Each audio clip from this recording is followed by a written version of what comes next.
Unless otherwise indicated, Ratchet Book Club is intended for a mature audience.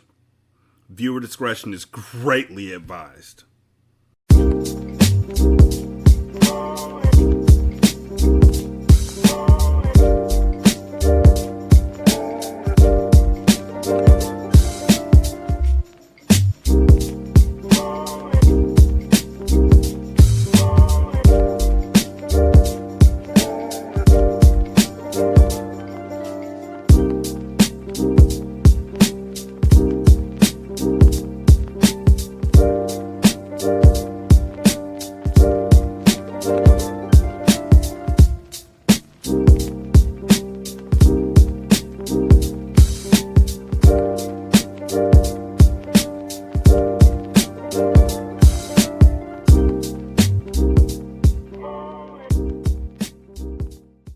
Welcome to Ratchet Book Club, where we read hood classics and good classics.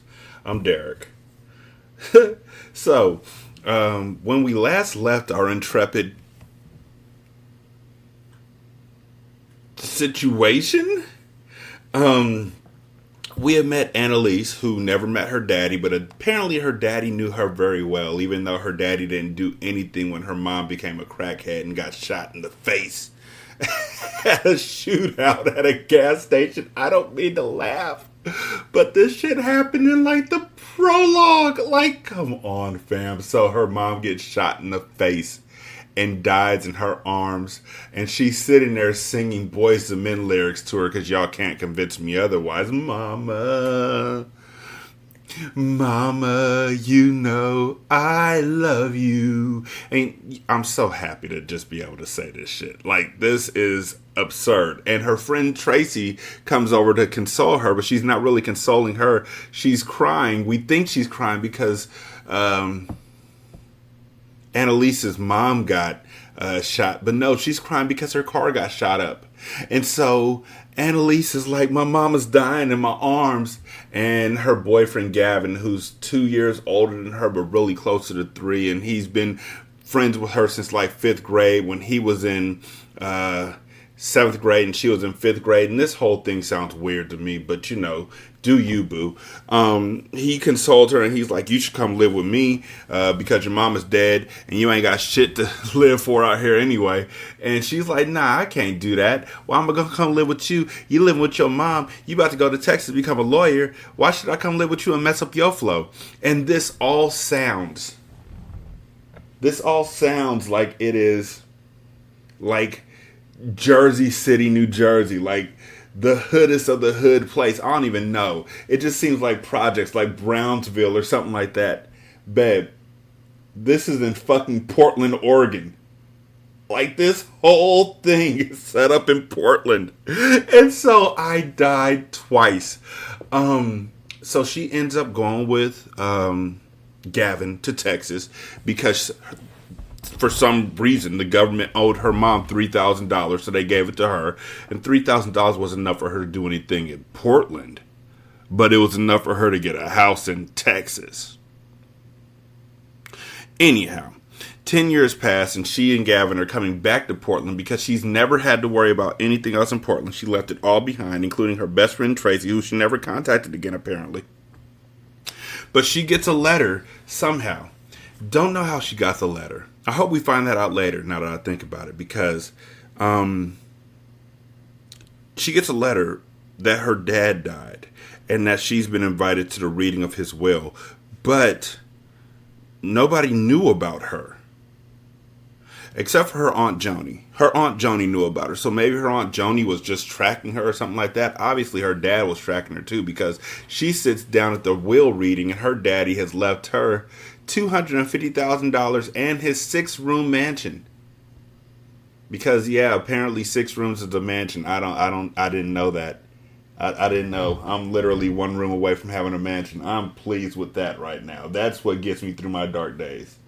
I am 1 room away from a mansion right now. Yes, they're all full. Yes, I have a lot of kids. Mind your own goddamn business.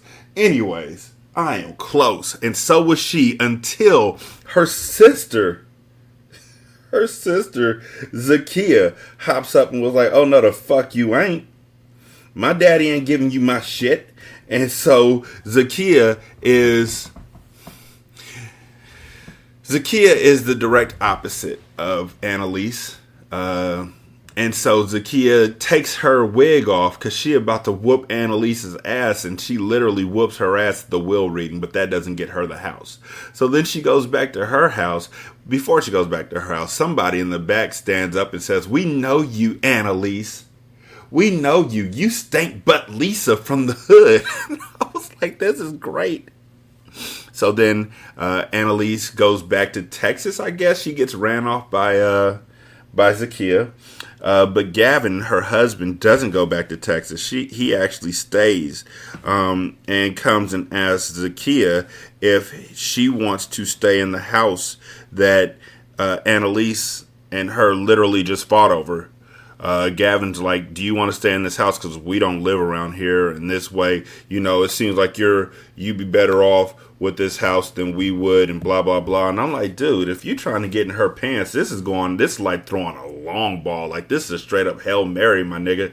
Like, just calm it down a little bit. And then he's asking her age, and she's telling him about how she had her first child when she was 17 and she's 23 now, and blah, blah, blah. And he's all perking up because he's a creeper.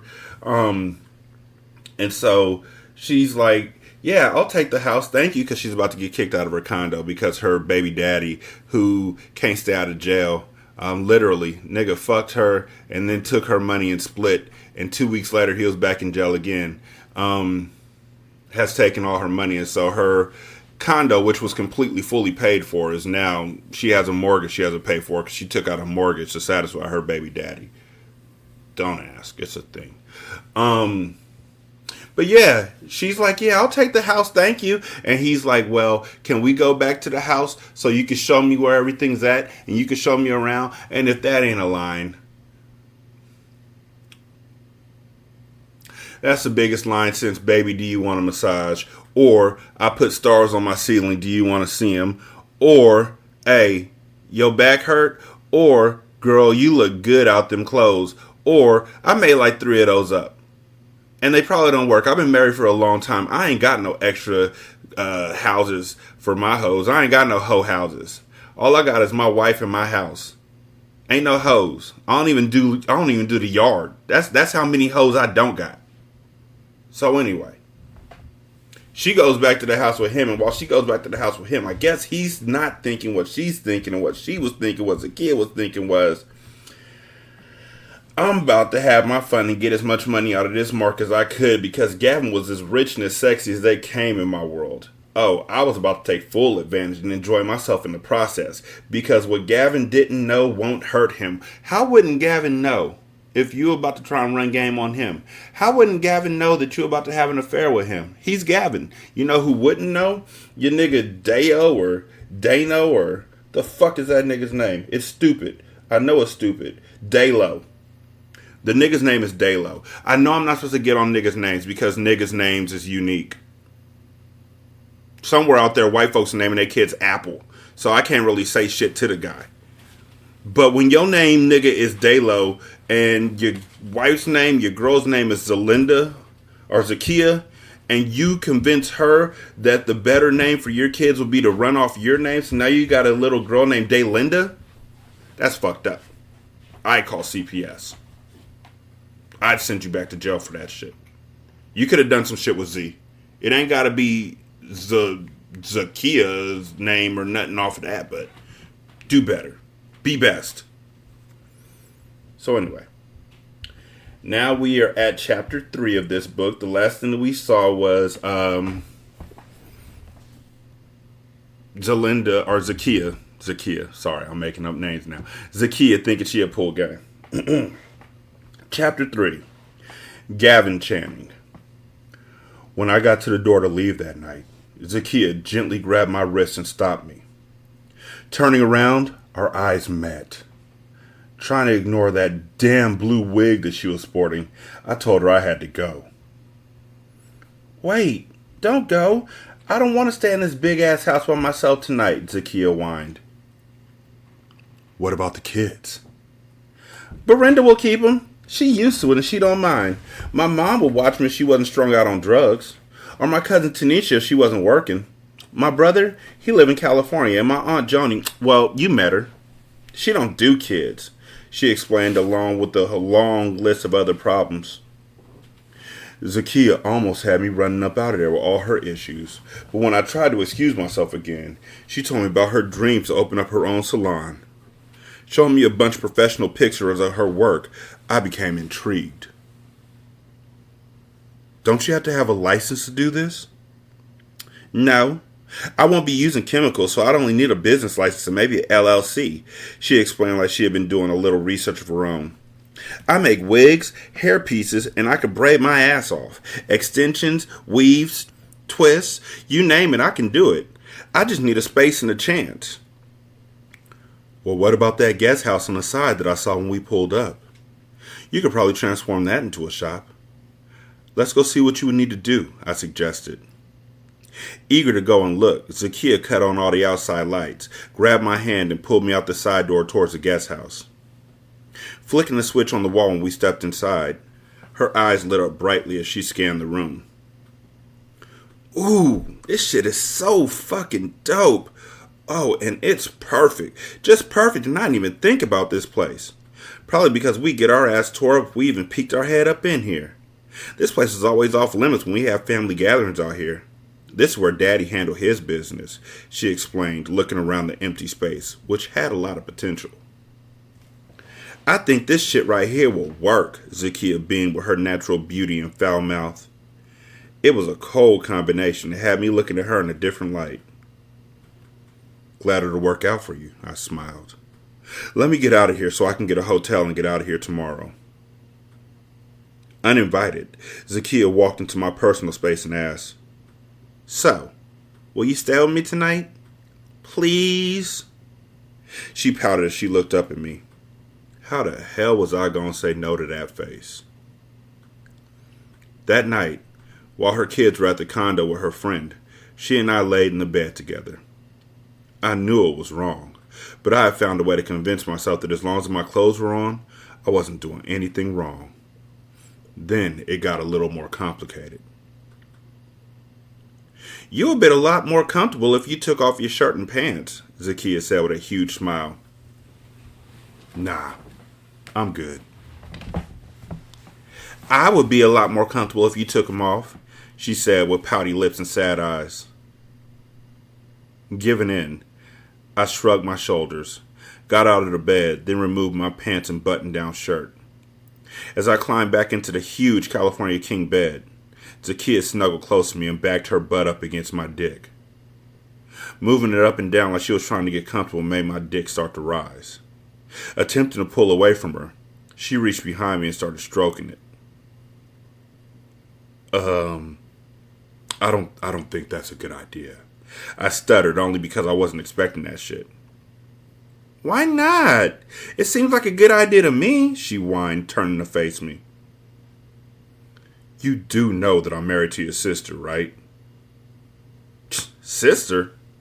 I don't know about all that, but she is your wife, and what she don't know won't hurt, she whispered seductively as she stuck her tongue inside my mouth.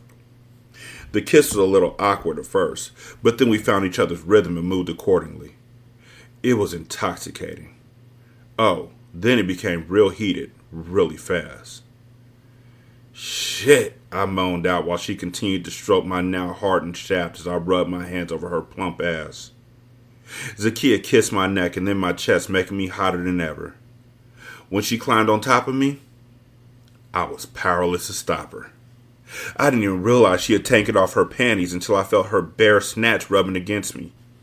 Staring me in the eyes, Zakiya moved my boxer shorts downward to release my swollen dick and climbed on top. The feeling of being inside her exhilarated me. I felt like I was having sex for the first time ever. As she rocked back and forth on top of me, I held onto her cheeks and pushed upward inside of her. Watching her, she bit down on her bottom lip. We continued to have sex like two horny teens. After her body began to shake and shudder, I flipped her over and climbed on top. With one of her legs on my shoulder, I fucked her hard, forcing moans from her mouth while I beat her purring kitty up. Oh yes, baby, fuck me good, she cried out, sounding like one of them girls in a hood porno flick. Fuck me good, nigga, damn. Feeling my nut building to the surface, I remembered that I hadn't strapped up and tried to pull out of her. To prevent it from happening, Zakiya wrapped her other leg around me and whispered, "It's okay. I get the depot shot." Instead of being cautious about any incurable shit that could have been transmitted, I took it as a green light and sprayed my seeds all up inside her sugar walls. As my body shook like an earthquake, I kissed her deeply. She moaned. Now that's what the fuck I'm talking about. When my limp dick slid out, I collapsed beside her on the bed.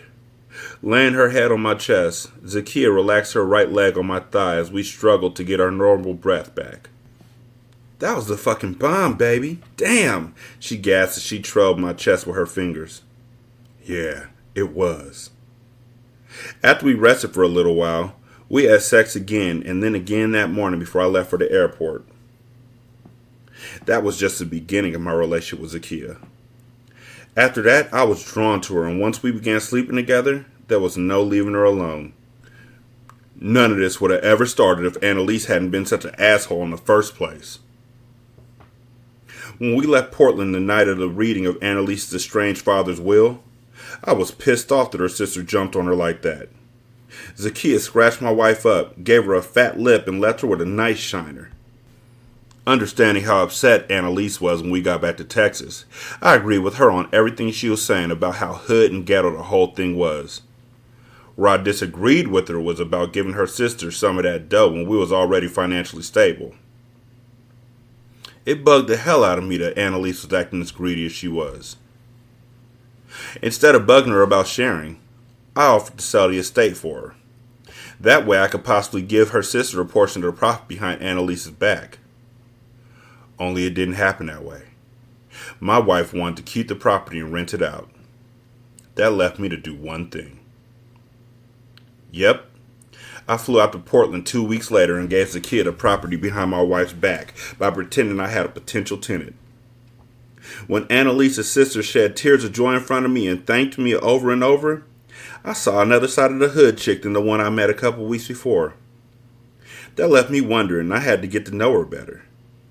I just didn't expect how deep things were going to get.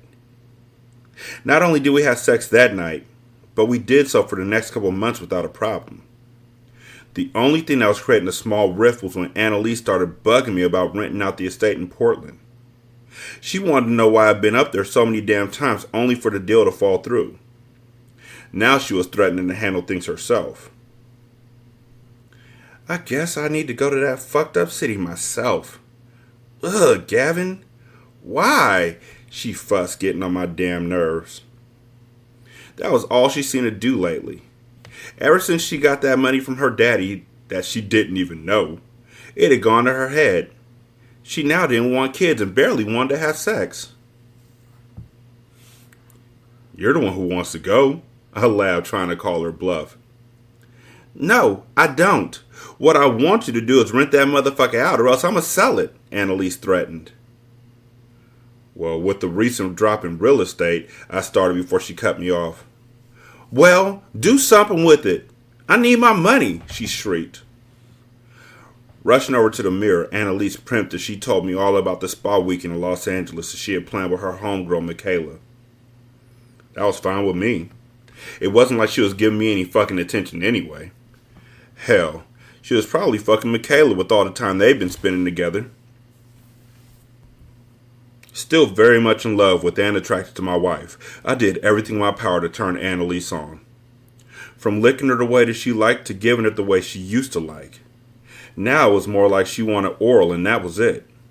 If and when she gave me some, it was like we were fucking, not making love as we did in the past. Not wanting to give up on my marriage, I continued to try and please Annalise, but at the same time keep Zakiya happy as well. In those short 2 months, she had turned me out sexually, and I was dying to try some of those tricks on my wife. Shit. Annalise wasn't interested in anything that had to do with me aside from handling her property.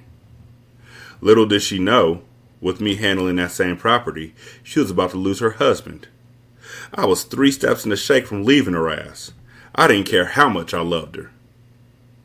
What was the term? what one chick wouldn't do, another one would? That was certainly true, because where my wife was failing to keep me happy, Zakiya was doing a great job. She made me laugh. She fucked me how I wanted it, and she just genuinely cared about me. She was always texting me to ask how my day was going. I couldn't remember the last time my wife asked me about my fucking day. Annalise was about to lose me to her sister, and she didn't even know it.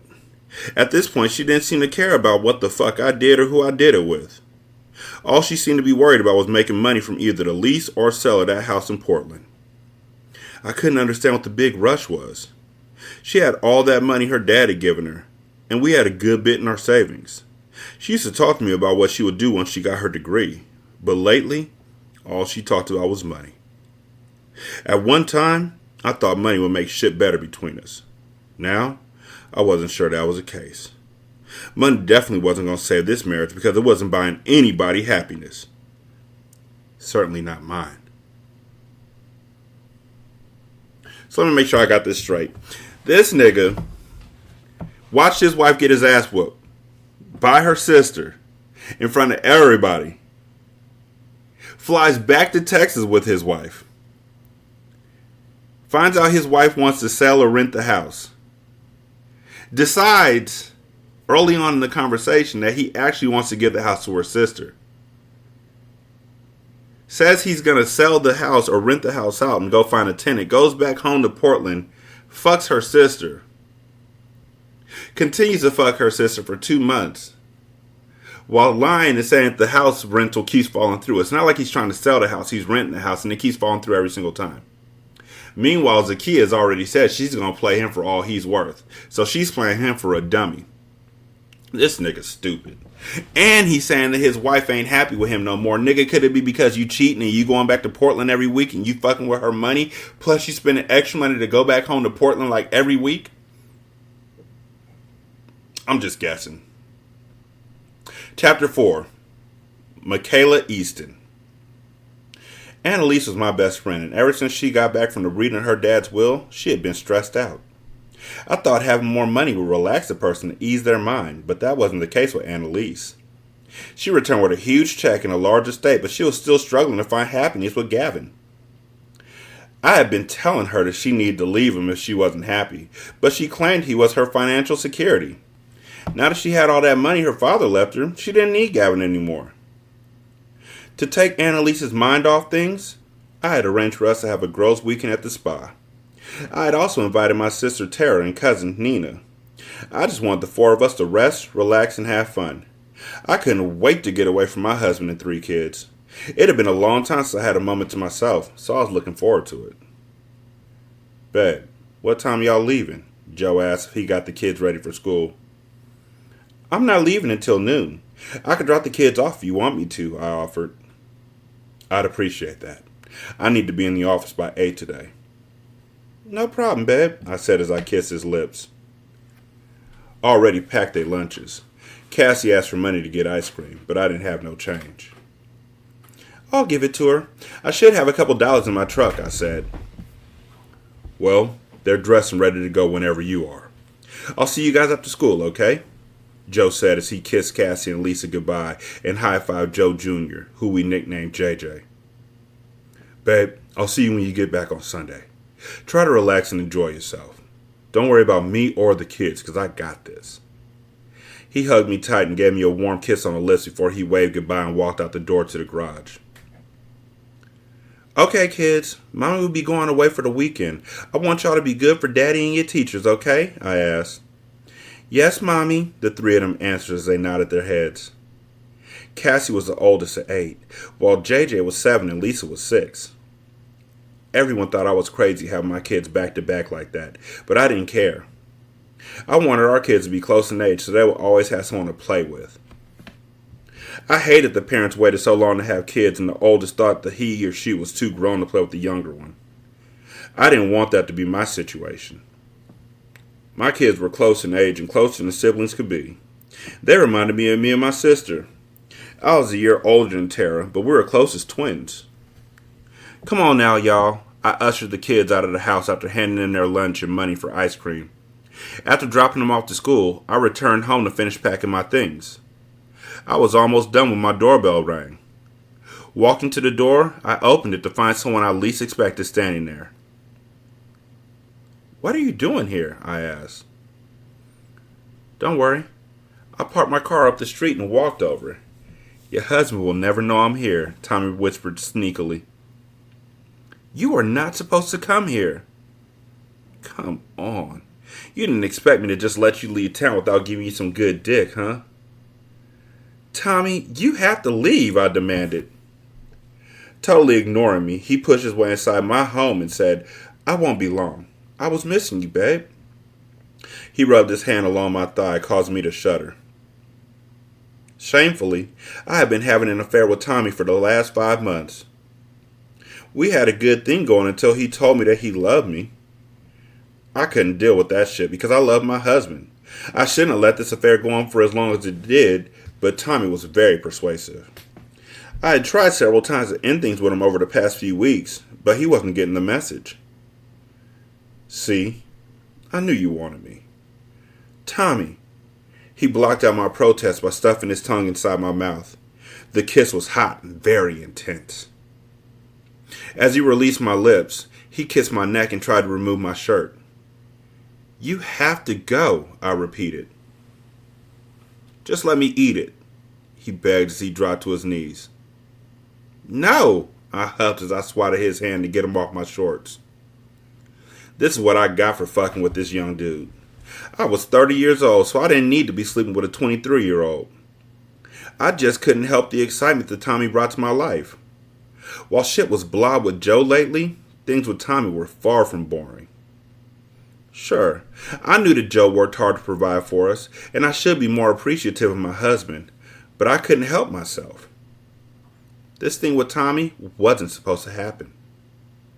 "Oh, come on, babe. You know you want it," he teased as he ran his tongue up the inside of my upper thigh. "You smell so fucking good, too." When he gently bit my thigh, I was about to let him pull my shorts off, but I heard a door slam. "Is that a car door I heard?" I jumped up and started getting nervous. "I thought your husband had left," Tommy whispered as he stood up. "He did, but he's back," I panicked lowly as I heard Joe's keys in the lock. Tommy took off for the pantry while I stood at the coffee pot as Joe walked in. Quickly calming myself, I looked at him with a surprised expression all over my face. "What are you doing, babe? Shouldn't you be packing?" he asked when he walked in. "Yeah, I was until I remembered I had to turn the coffee pot off." "What about you? What are you doing back?" I asked. My heart was beating fast as hell, and I wondered if he could hear it. I seriously thought it was going to hop right on out of my damn chest. I wondered if he could see the sweat that was starting to trickle down the side of my forehead. "I forgot my briefcase," he answered, and then walked to the bedroom, paying me no mind. What the hell just happened? I asked myself, trying my best to move from where I stood, but I couldn't. I was in so much shock that I couldn't budge if I tried. All I wanted to do was get Tommy out of my house before my husband found him. That shit couldn't happen fast enough. "All right, babe," Joe stated as he returned with his briefcase and pulled me in for another kiss. "Ooh, you smell good. Got my dick hard and shit. You feel it, huh?" He pressed up against me so I could feel his dick. I wasn't worried about his dick right now. My concern was for the one that was in the pantry. "I'd offer you a quickie, babe, but I gotta get to the office."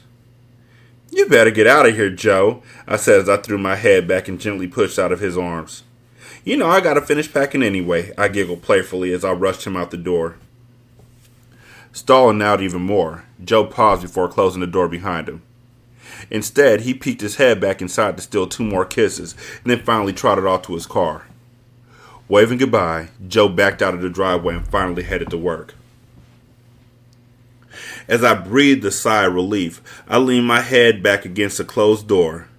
My heart was beating so rapidly, I just knew I was on my way to a heart attack. Whew! Once Joe was gone, I went to get Tommy out of my pantry so he could get the hell up out of my house. Hell, I didn't know what I was thinking when I let him inside in the first place. I must have been losing my mind. Clearing my head as best as I could, I opened the door to the pantry to find him butt naked and stroking his 10-inch dick. See, this was the issue I had. Every time I tried to walk away from Tommy, he produced that big monster that I couldn't walk away from. This young boy was 2 inches longer than my husband, and those 2 inches that Joe lacked would hit my G-spot so hard I got chills. Now who the hell could just walk away from some shit like that? Not me. As Tommy walked out the pantry, I was prepared to throw his ass out. When he grabbed me and turned me around, I couldn't even get the words off. He ripped my shorts and panties off and then quickly tossed them to the side, thrusting his hardened shaft into me from behind. Squealing with pleasure as he tore up my cookie, I stood and leaned over the bar stool. It felt so good that he had my kitty growling and purring at the same damn time as he slammed into me over and over again. As he grabbed my hair and pulled me up against him, he used his other hand to tease my clitoris. My nut was throbbing against his fingertips as he brought me to ecstasy. Woo! I shouted when my toes crawled and my volcano erupted, sending my creamy essence onto his thick shaft. Turning me around, Tommy lifted me up like I weighed no more than 10 pounds. As he held my ass cheeks in his hands, I guided his long dick inside me again, and I cried out when he drove his dick in and out of me with fervor. After that, I was breathless and panting like a dog on a hot summer's day. To muffle my whimpers, he covered my mouth with his for a deep, sensual kiss. This was why I couldn't just walk away from Tommy. No matter how wrong it was for me to be doing this, I couldn't help myself. How could this young man have my ass so hooked? Oh my God, I cried. Come on that dick. Come on my fucking dick. Yes, yes, yes! I cried as my liquids gushed out of my throbbing kitty cat. Now I was done and I needed to relax, but Tommy wasn't finished. Carrying me over to the table where my kids just ate breakfast, he laid me down on top of it, lifted my legs on his shoulders, and continued to plow into me like a jackhammer. As I stared at him, biting down on his bottom lip, I admired his toned biceps and six-pack abs. This young boy was everything my husband used to be. Over the years, while I maintained my toned physique, Joe would kind of let himself go. Don't get me wrong, he still had a nice build for a guy in his 30s, but he wasn't Tommy. Tommy was fit and active, and it showed. I couldn't remember the last time I had this many orgasms with my husband. I had lost count of the amount I had during this little fuck session with Tommy. If I got one with Joe when we made love, I was lucky. Fuck me, I cried out, bringing all of my attention back to him. Shit, Tommy said as he banged into me hard over and over again. He was punishing my pussy so hard that I thought the table would break. Good thing it was an Ashley piece, because otherwise I would have been on the floor. You love this dick? Tommy asked. Hell yeah. Say that shit then. I love your dick. Say it louder. I love your dick, I cried louder. A couple more pumps and he squirted his semen onto my stomach. I hated when he did that, but better to pull out than leave it in. There was no way I wanted to risk getting pregnant by Tommy. God damn it, he said as he walked over to get a paper towel off the dispenser. He wiped the sweat from his forehead and then grabbed a couple more sheets and wet them. Quickly returned to where I was still sprawled out. He cleaned off my belly so I could get off the table. Then he wiped the drip from his dick. As I slid off the table, he pulled me into his arms. You sure you want to go out of town this weekend? I mean, this would be the perfect opportunity for you to spend the weekend with me at... At where? Your mama's house? I retorted smartly. No. I was going to say at a hotel, he said with a smile as he planted a kiss on my lips. Sounds nice, but I already had plans with my girls. Speaking of which, you got to get out of here. I'm going to be late leaving here, I said as I pushed him towards the front door. So, this how you want me to walk outside for all your neighbors to see, huh? He asked as he shook his naked body from side to side, dick swinging everywhere. No, I said as I rushed to get his clothes from the pantry. I handed them to him and watched him get dressed. I'm going to miss you. Tommy, don't, I said. Don't what? You know how I feel about you. And you know my situation. When are you gonna leave that nigga? You know he can't satisfy you like I do, he said as he pulled me into his arms.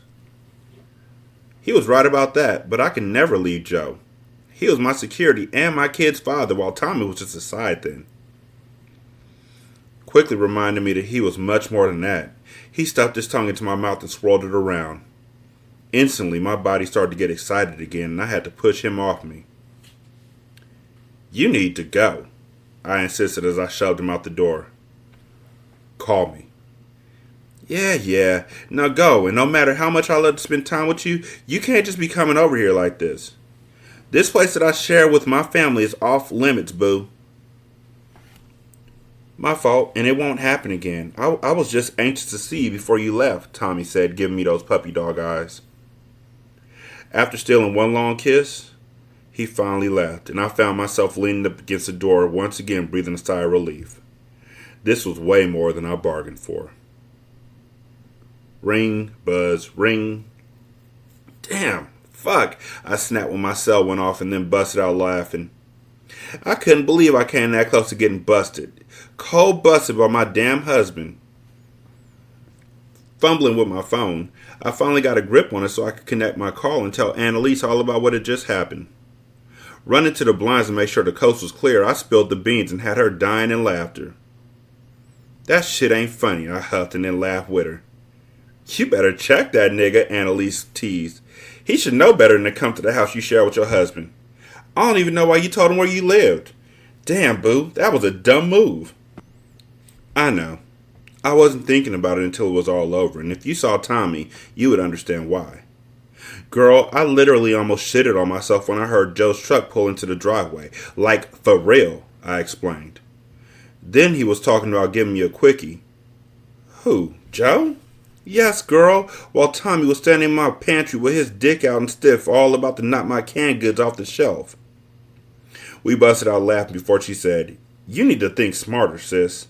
Anyway, are you packed up and ready to go? Not yet, but almost. Let me go finish and I'll hit you back once I'm on the road, I said. Okay. See you soon. Annalise was right, but damn, I wasn't thinking at all. After getting some good dick like that, who could? Like I said before, not me. Okay, so Michaela getting her thing on with Tommy, and Joe's a good man, but, you know, Michaela got to get what you got to get, and I understand, you know, sometimes you're not getting what you need from one person, you got to get from the other person, because one person providing one thing, the other person providing the other thing, and you compartmentalize these things to try and make it feel better to yourself. Okay. Not gonna judge. Not my job. You're cheating. You almost got caught. Dude has a 10-inch dick. He had you all over your table. Now you got ass oil all over the table where your kids be eating. One day they're gonna pour M&Ms all over the table and they're gonna get pussy juice on their M&Ms. Be eating peanut and pussy M&Ms. That's just gonna be weird. You're gonna be cleaning the table for the next 4 fucking years. Every time your kids come to the table to eat, you're gonna be like, hold on, let me dust the table off one more time. Back up, y'all. Don't touch that spot right there. Is that a... Ooh, that's a stain, right? Ooh, that look like... Let me clean this table again. Matter of fact, let me burn this table. Should have used a tablecloth. For what? For Thanksgiving? What the fuck you think I was talking about? Joe seems like a good dude. Kids seem like good kids. Tommy seems like a 10-inch dick. And that's going to come to a head. A dick head. So Tommy's going to end up probably going and talking to Joe while Michaela's gone at some point. And then Tommy and Joe are going to come together. And Joe's going to be like, yo, you got to get the fuck out of my house. That's the way it always turns out when a woman is cheating in these books. Like, honestly... 9 times out of 10, a woman's cheating and you wouldn't even know. You just like happy as fuck. But that dude was in the house with his dick all out while her husband was right there asking for a quickie. Damn. That's some shit. I like this book. I like it a lot. I'm glad I'm reading it. 916-633-1537. You could also email us at wretchedandratchet@gmail.com, or you could hit up our Twitter feed, which is Ratchet Book Club. You can leave a review at Podchaser. Just give us a 5-star or whatever you want. If you don't give a 5-star review, just let me know why, so then I can fix whatever's going on if I so see fit. I can't change the fact that I'm reading these books. I mean, I could, but fuck you. And I can't change my voice, and I can't fix the voices that I use. And sometimes I forget what voices I use. So if you don't like that, I'm sorry, but fuck you anyway. Leave a 5-star review. And then tell me whatever you want. I'll go for that too. Thank y'all so much for listening. I really do appreciate it. Yeah, next chapter is chapter 5.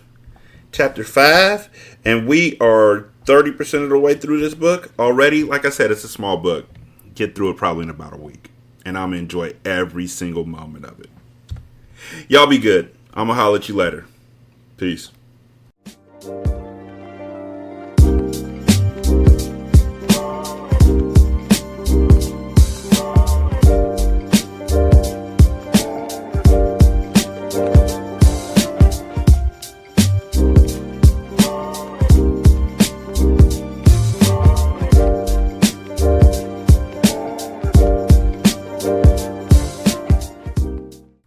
The intro and outro to Ratchet Book Club is by That Kid Garan, and it's called Goodbyes.